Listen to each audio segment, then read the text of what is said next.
Cendol-cendol di dinding, diam-diam merayap, belum. Apinya besar, melalap gedung Kejaksaan Agung. Di kompleks kantor Kejaksaan Agung ada berbagai gedung. Bayangin, ada kantor salah satu penegak hukum, ya, yang gedungnya belum jelas. Itu gedung cagar budaya atau memang gedung yang bukan cagar budaya. Intinya terbakar. Pertanyaannya atau persoalannya bisa juga sekalian dua-duanya. Kalau memang dia terbakar, sejauh ini, selama ini di tempat tersebut, sistem keamanannya seperti apa? Ya, padahal gedung-gedung pemerintah atau bahkan gedung-gedung di Jakarta, di kota-kota besar, menurut keilmuan soal konstruksi, itu ada standar.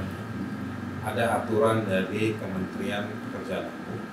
Lalu karena gedungnya ada di Jakarta, juga ada standar dari peraturan daerah pemerintah DKI tentang keamanan dan keselamatan gedung-gedung di mana banyak orang bekerja.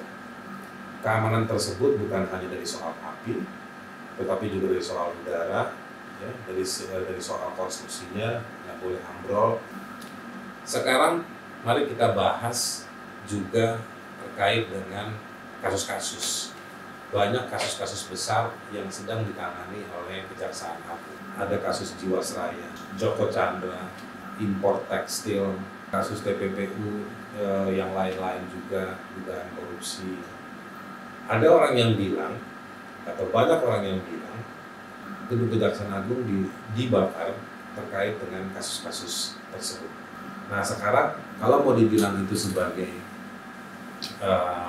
peristiwa yang tidak ada kaitannya dengan kasus-kasus yang ditangani oleh Kejaksaan Agung, pertanyaannya sekarang bagaimana penerapan sistem keamanan dan keselamatan gedung tersebut. Nah, harusnya kalau pemerintah suka nangkepin orang, suka nuduh orang nggak taat hukum, nah sekarang dalam konteks gedung terbakar di Kejaksaan Agung itu salah satu gedung utamanya taat atau tidak dengan aturan-aturan Kementerian Pekerjaan Umum dan peraturan daerah.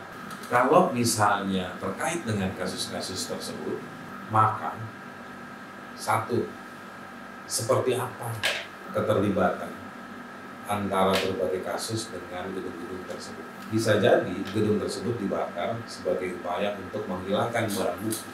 Itu yang banyak dibicarakan sama para cendolista, ya kan? Bisa juga upaya pembakaran tersebut sebagai pesan terhadap Kejaksaan Agung. Berarti ada pihak-pihak di luar yang tidak senang dengan apa yang dilakukan oleh Kejaksaan Agung. Dari semua kemungkinan tersebut, nggak taat aturan tentang keamanan dan keselamatan gedung, ya kan?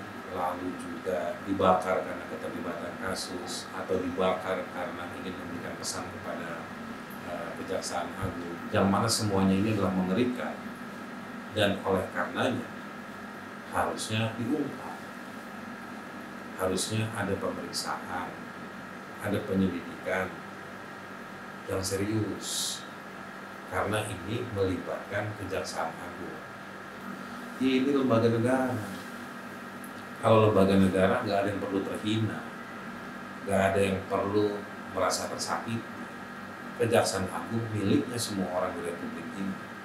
Maka semua orang sebagai pemiliknya perlu tahu ada apa dengan barang yang dimilikinya dan diungkap apakah ini terbakar karena ketidakpatuhan Kejaksaan Agung, pengelola kantor Kejaksaan Agung dengan standar-standar yang ada, atau memang dibakar terkait dengan sejumlah hal yang kasus-kasus yang saya sebutkan tadi yang besar-besar. Kita mesti ingat, banyak yang menjadi korbannya Kejaksaan Agung, banyak menjadi korban dari korps kejaksaan di lapangan. Banyak orang yang diadili tanpa memiliki kecocokan, kepantasan dengan aturan hukum acara pidana, dijebloskan ke penjara.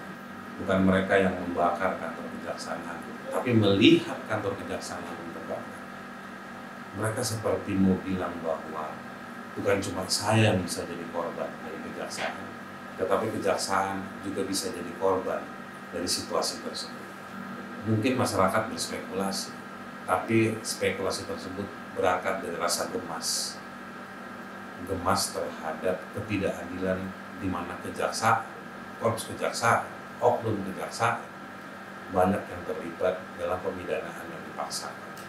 Untuk itu, cendol-cendol yang ada di kaki gunung, cendol-cendol yang ada di pinggir laut, mari kita coba cari tahu dan kita tunggu apakah akan ada proses pemeriksaan dan penyelidikan tersebut. Cendol mana cendol, kita ketemu di cendol mana cendol berikut. Cendolista, cendol mana cendol. Subscribe ya di YouTube kami di hakasasi.id, dan juga Cendolista bisa follow juga di akun-akun sosial media kami di Twitter maupun di Instagram. hakasasi.id, hakasasi.id. Nanti Anda akan mendapatkan cendol dari kita.